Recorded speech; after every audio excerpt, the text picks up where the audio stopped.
Sir ಏನಾಗಿದೆ ಅಂತಂದ್ರೆ big Boss ಆರಂಭ ಒಳ್ಳೆ GPS ಪೊಸಿಷನ್ ಹಿಡಿದಿದ್ದೀರಾ.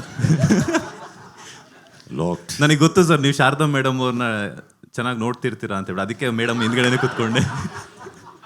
ಸರ್ ನಮ್ದು ಅವ್ರದ್ದು ತುಂಬ ಲವ್ ಹೇಟ್ ರಿಲೇಷನ್ಶಿಪ್ ಸರ್. ಈ ಗ್ಯಾಪಲ್ಲಿ ನಾನಂತ ಸ್ವಲ್ಪ ಕಾಣಿಸ್ಕೊಳ್ಳೋಣ ಅಂತ ಸರ್.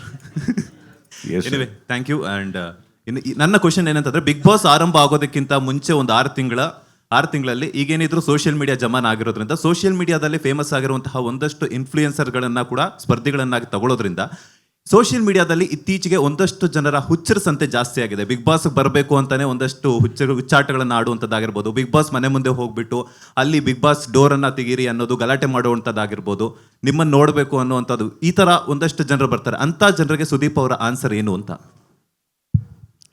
ಬನ್ನಿ,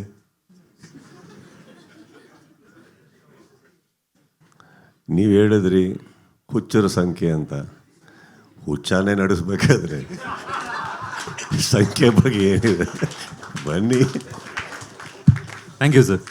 ಓಕೆ, ಆಲ್ಮೋಸ್ಟ್ ಎಲ್ಲ ಪ್ರಶ್ನೆಗಳನ್ನ. He wants to ask some. Okay, one last question. No. She wanted to ask the last question. Sharada I'm waiting.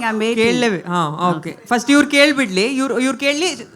Sharada madam last question ಕೇಳ್ಬಿಡ್ಲಿ. ಇವ್ರಿಗೆ ಮೈಕ್ ಪಾಸ್ ಮಾಡಿ ಸರ್. ಕೇಳಿ ಸರ್ ನೀವು. ಮೈಕ್ ಪಾಸ್ ಮಾಡಿ. 3 mic ಇದೆ ಅಲ್ಲ ಫ್ಲೋರಲ್ಲಿ?